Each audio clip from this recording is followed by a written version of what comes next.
Voilà, je crois que par rapport au changement de bureau, c'est une question qui concerne la majorité. Nous, on ne se sent pas concernés. Ce qu'on sait est que le poste de 8e vice-président revient toujours au groupe parlementaire Liberté et Démocratie. Voilà, qui a été donné à notre sœur Yaïman Albis.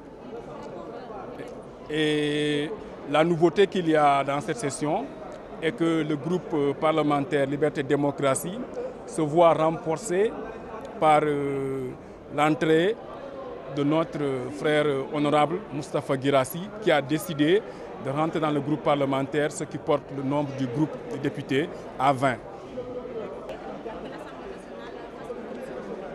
Oui, écoutez,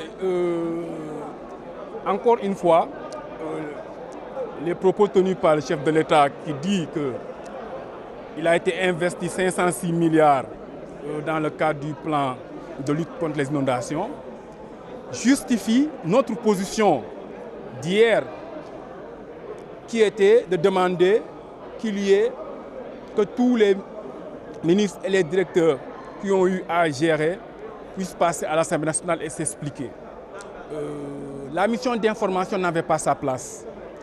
Pour une question de 506 milliards, une mission d'information ne peut rien prouver aux Sénégalais que cet argent a été réellement mis dans le cadre d'inondation. Ce problème est assez sérieux et que les Sénégalais ne comprennent pas. Les Sénégalais n'ont pas vu les 506 milliards. Encore une fois, nous pensons qu'il faudrait à l'Assemblée une audition où les ministres vont passer et expliquer aux Sénégalais où ils ont mis les 506 milliards. Au début, on nous parlait d'un plan de 700 milliards. Aujourd'hui, ils sont à 500. Mais je puis vous assurer qu'aucun Sénégalais ne peut vous montrer là où sont passés les 506 milliards. Les députés sont...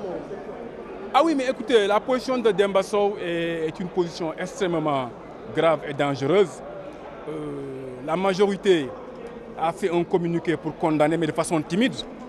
Et nous estimons que ce n'était pas à la hauteur de la gravité des faits, qu'il fallait prendre des mesures fortes et une sanction même dans des circonstances pareilles. Peu importe, ce que nous devons retenir est que les Sénégalais doivent comprendre que le débat du troisième mandat est à fond au niveau de l'APR, officieusement, et qu'en réalité, le président est parfaitement d'accord qu'il veut faire un troisième mandat.